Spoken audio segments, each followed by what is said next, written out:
Hello friends, welcome in my tutorial channel Biochem. In this video lecture I will discuss about replication और replication में भी हम लोग Meselson stall पहले यहाँ पे डिस्कस करेंगे. देन नेक्स्ट लेक्चर में हम लोग डिस्कस करेंगे replication in prokaryotes and replication in eukaryotes. तो आइए स्टार्ट करते हैं replication से. तो पहले हम लोगों को यहाँ पता होना चाहिए हम लोग replication पढ़ते क्यों हैं, replication होता क्या है, ठीक है, कैसे इसका एक्सपेरिमेंटल प्रूफ किया गया कि ये कौन सा मॉडल जो है यहाँ पे रेप्लिकेशन में मोस्ट एक्सेप्टेड मॉडल है. तो ये चीज़ें हमको यहाँ पे पहले डिस्कस करनी है. तो रेप्लिकेशन होता क्या है, रेप्लिकेशन ये है कि हमारे पास कोई मान लीजिए पेरेंटल स्ट्रैंड है, ठीक है. अब इसके कंप्लीमेंट हमको न्यू स्ट्रैंड का फॉर्मेशन करना है. कंप्लीमेंट क्यों इसलिए बोल रहे हैं क्योंकि यहाँ पे मान लीजिए न्यू स्ट्रैंड का जो फॉर्मेशन होगा वो जो होगा वो हमारे पास जो पेरेंटल स्ट्रैंड है जिसको हम लोग टेम्पलेट स्ट्रैंड बोलते हैं वो क्या होगा, कंप्लीमेंट की तरह का. मान लीजिए यहाँ पे एडेनिन है, ग्वानिन है, साइटोसिन है, थाइमिन है टेम्पलेट स्ट्रैंड पे. तो इसकी कंप्लीमेंट्री क्या होता है ये हम लोग डीएनए स्ट्रक्चर ऑफ डीएनए वाले लेक्चर में डिस्कस कर चुके हैं, आप लोग वहाँ से देख सकते हैं, ठीक है. तो एडेनिन के कंप्लीमेंट्री क्या आएगा, थाइमिन, ठीक है. और ग्वानिन की कंप्लीमेंट्री क्या आएगा, साइटोसिन. साइटोसिन की ग्वानिन और थाइमिन की एडेनिन. तो आप यहाँ पे देख रहे हैं कि जो न्यू स्ट्रैंड का फॉर्मेशन हो रहा है उसके लिए जो हमारा पेरेंटल स्ट्रैंड है, टेम्पलेट स्ट्रैंड है, वो कह सकते हैं एक हमको बेस प्रोवाइड कर रहा है जिसके अकॉर्डिंग हमारे पास न्यू स्ट्रैंड पे जो न्यूक्लियोटाइड सीक्वेंस लग रहे हैं वो आएंगे, ठीक है. अब ये किस फेज में होता है, सेल साइकिल के ये जो है एस फेज में होता है. किस फेज में होता है, एस फेज में. हम देखेंगे हमारे पास क्या होता है, इंटरफेज और एम फेज होती है. तो इंटरफेज को भी हम लोग 3 में कैटेगराइज करते हैं, G1, S and G2. S stand for synthetic phase. तो इसमें जो होता है डीएनए का डुप्लीकेशन होता है, ओके. तो ये याद है होना चाहिए आपको कि सेल साइकिल की किस फेज में होता है. फिर क्यों होता है इसलिए है कि मान लीजिए हमारे पास क्या है, ये एक पेरेंट सेल है, ये डिवाइड होकर के 2 नए इंडिविजुअल सेल बनाएगा. तो इसमें जो मटेरियल है वो भी तो डबल होना चाहिए ना. मतलब मान लीजिए यहाँ पे ये इस तरीके से प्रेजेंट है, तो जब सेम अमाउंट यहाँ पे आना है तो पहले इसको क्या करना पड़ेगा, पहले इसको डबल होना पड़ेगा, तब तो ये इसमें भी और इसमें भी ट्रांसफ़र होगा. तो इसलिए हमारे पास क्या होता है, रेप्लिकेशन होता है, ठीक है. अब हम लोगों को ये पता होना चाहिए कि ये किस तरीके से होता है, मोड ऑफ रेप्लिकेशन क्या है. तो सबसे पहले वाटसन और क्रिक जब डबल हेलिकल स्ट्रक्चर बता रहे थे तो एक आइडिया प्रपोज किए थे डीएनए रेप्लिकेशन के बारे में, ठीक है. और यहाँ पे जो मोस्ट एक्सेप्टेड यहाँ पे 3 मॉडल हैं रेप्लिकेशन के, ठीक है. कौन कौन से, semi conservative, alternative and alternative model में कौन सा है, कंजर्वेटिव एंड डिस्पर्सिव मॉडल. तो कंजर्वेटिव और डिस्पर्सिव जो है ये अभी हम लोग देखेंगे एक्सपेरिमेंटली किस तरीके से डिस्प्रूव हो जाते हैं. जो मोस्ट एक्सेप्टेड मॉडल है वो कौन सा है, सेमी कंजर्वेटिव. आपको याद रखना है डीएनए रेप्लिकेशन के लिए जो मोस्ट एक्सेप्टेड मॉडल है वो क्या है, सेमी कंजर्वेटिव. ये अभी एक्सपेरिमेंटली कैसे प्रूव होगा यही मेसेल्सन एंड स्टॉल के एक्सपेरिमेंट में हमको देखना है. तो आइए देखते हैं मेसेल्सन एंड स्टॉल एक्सपेरिमेंट. उससे पहले हम लोग ये देखेंगे कि semi conservative, dispersive and conservative होता क्या है. सेमी कंजर्वेटिव का मतलब है कि अगर मान लीजिए आपके पास पेरेंटल स्ट्रैंड है, ठीक है, पेरेंटल स्ट्रैंड है तो वो स्ट्रैंड पहले क्या होगा, सेपरेट होगा. अब इस पेरेंटल स्ट्रैंड में ये जो सिंगल स्ट्रैंड है ये टेम्पलेट का काम करेगा और इसी के अकॉर्डिंग यहाँ पे न्यूक्लियोटाइड का सीक्वेंस आएगा नए स्ट्रैंड पे, ठीक है. कंजर्वेटिव में क्या होगा, कंजर्वेटिव में दोनों स्ट्रैंड जो पेरेंटल स्ट्रैंड है ये क्या करता है, ये टेम्पलेट का काम करता है और यहाँ पे ये सेपरेट नहीं होते, इसी के अकॉर्डिंग यहाँ पे नया स्ट्रैंड बनता है, ऐसा माना जाता है लेकिन होता नहीं है, ठीक है.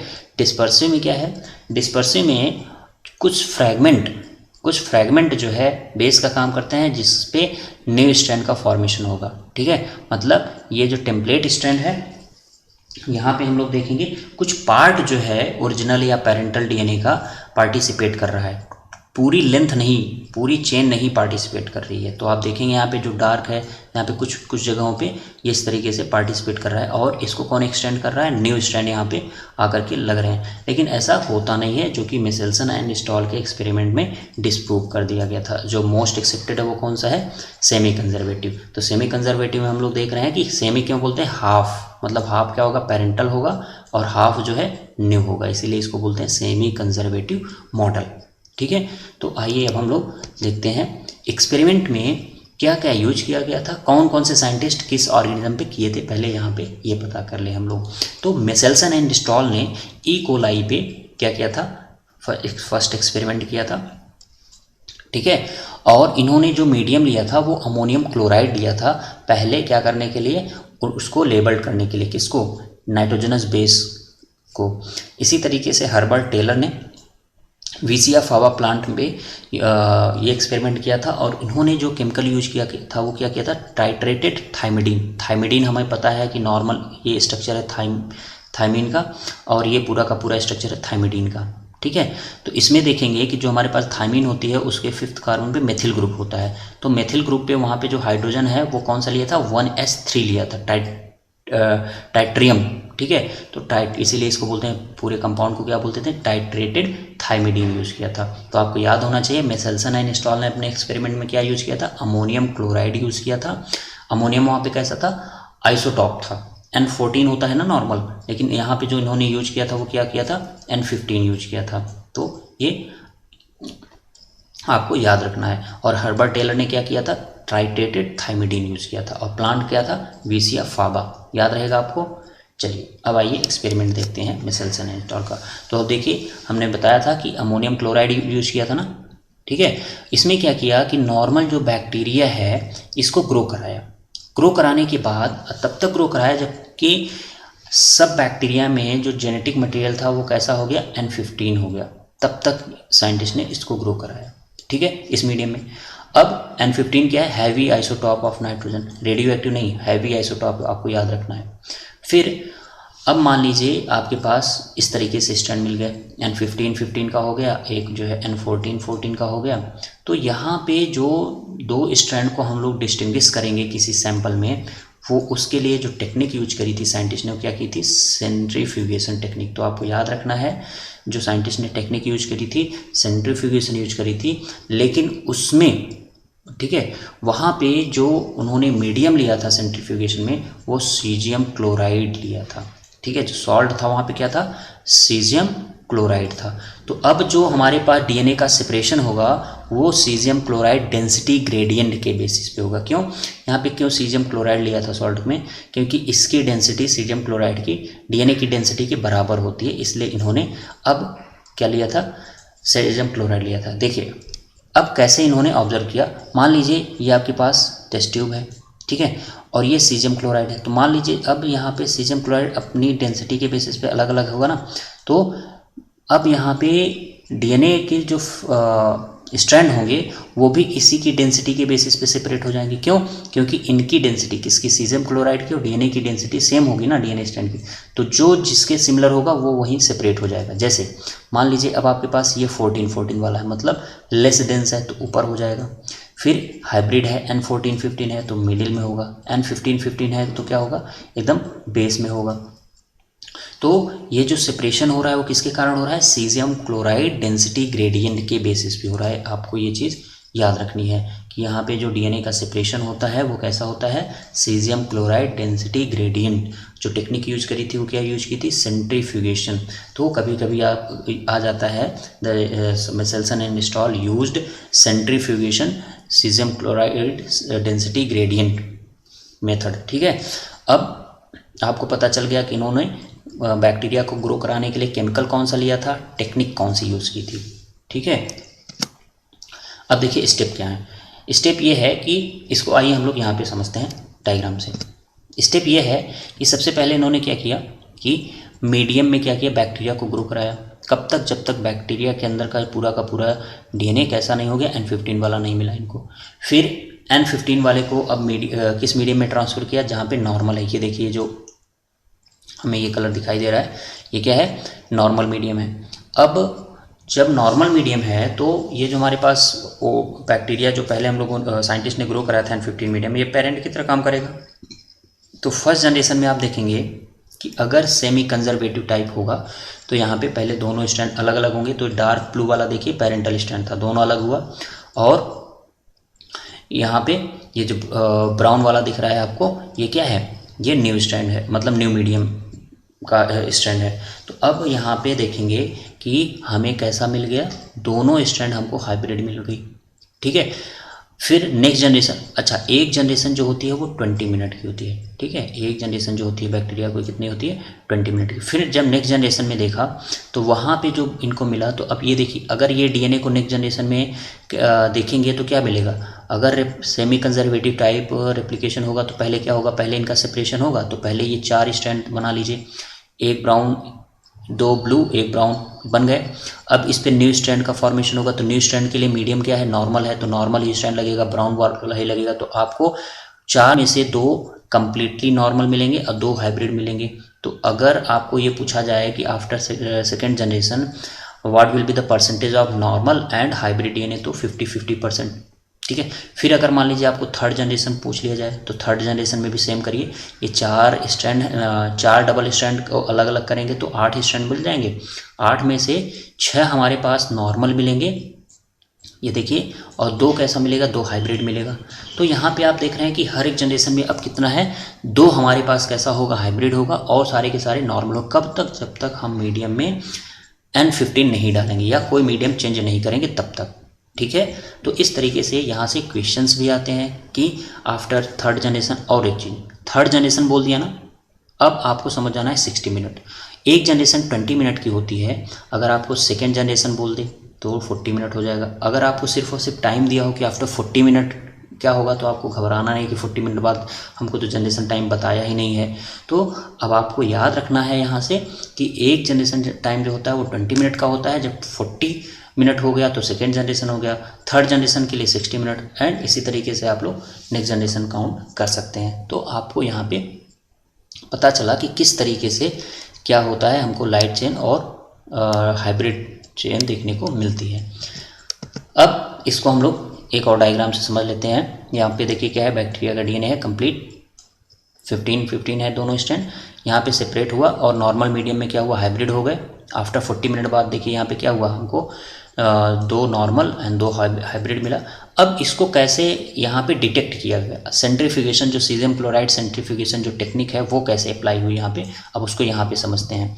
ये मान लीजिए हमारे पास नॉर्मल डीएनए था, मतलब मेसेल्सन इंस्टॉल ने जो बैक्टीरिया N15 मीडियम में ग्रो किया था, उसको जब ऑब्जर्व किया स्पेक्ट्रोस्कोपी के थ्रू, तो वहाँ पे देखा उनको जो बैंड मिल रही थी वो कुछ यहाँ पे नीचे मिल रही थी, ठीक है। तो वहाँ पे पूरा जो एक ही बैंड मिल रहा था, सिंगल बैंड मिल रही थी, और वो ये कुछ इस तरीके से थी। फिर जब इन्होंने फर्स्ट जनरेशन में ऑब्जर्व किया, तो फर्स्ट जनरेशन में इनको जो बैंड मिल रही थी वो कहाँ मिल रही थी, वो ना ही नीचे मिल रही थी और ना ही एकदम ऊपर मिल रही थी, मिड में मिल रही थी। मतलब इन्होंने सेमी कंजर्वेटिव हाइपोथेसिस लगाई यहाँ पे कि ये तभी पॉसिबल है जब डीएनए कैसा होगा, सेमी कंजर्वेटिवली रेप्लिकेट करेगा। तो यहाँ पे N15 N14 मिला। तो यहाँ पे देखिए बैंड ना ही ज़्यादा ऊपर है और ना ही ज़्यादा नीचे है, तो ये कुछ इन्होंने आइडिया लगाया, वही इनको बैंड में मिले।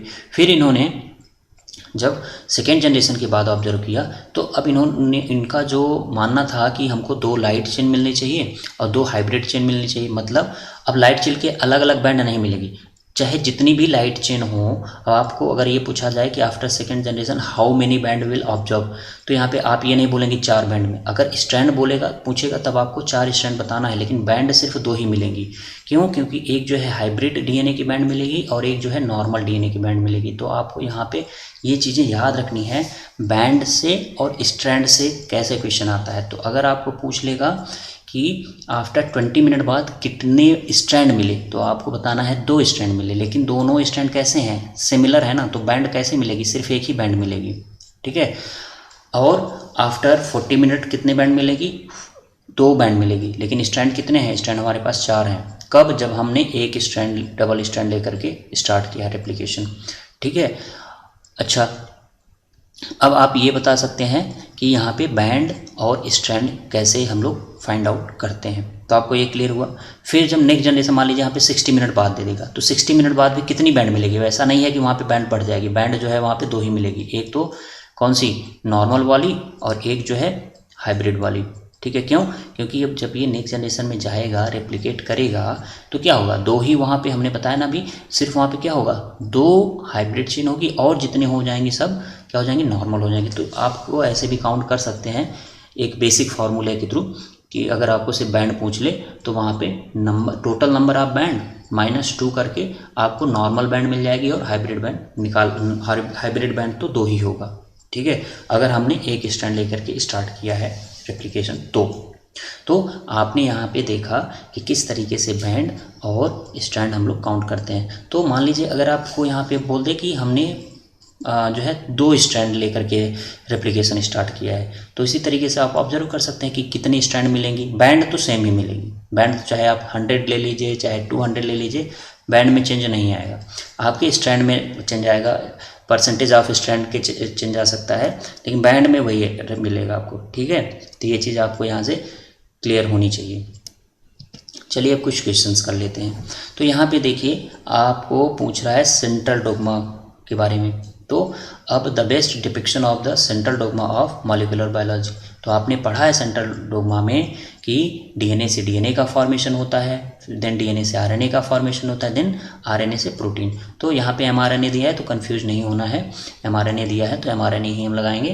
तो अब यही एक ऐसा सीक्वेंस है जो सेंट्रल डोग्मा को फॉलो करता है। अब यहाँ पे देखिए नेक्स्ट में भी देख लेते हैं, डीएनए से डीएनए रेप्लिकेशन है, लेकिन डीएनए से एमआरएनए के फॉर्मेशन को ट्रांसक्रिप्शन बोलते हैं, ट्रांसलेशन नहीं, इसलिए ये गलत हो गया। डीएनए से डीएनए के फॉर्मेशन को रेप्लिकेशन बोलते हैं, यहाँ पे ट्रांसक्रिप्शन दिया हुआ है इसलिए ये गलत हो गया। डीएनए से आरएनए से डीएनए के फॉर्मेशन को रिवर्स ट्रांसक्रिप्शन बोलते हैं, बट डीएनए से डायरेक्टली प्रोटीन नहीं फॉर्म होगा, यहाँ पे हमारे पास क्या होगा, क्या कहते हैं, आरएनए भी आएगा। बट मान लीजिए यहाँ पे आपको पूछा है सेंट्रल डोग्मा, लेकिन ये किसका स्टेप है, पहला रिवर्स सेंट्रल डोग्मा का, इसलिए ये भी ऑप्शन गलत हो गया। तो आंसर जो होगा वो फर्स्ट होगा।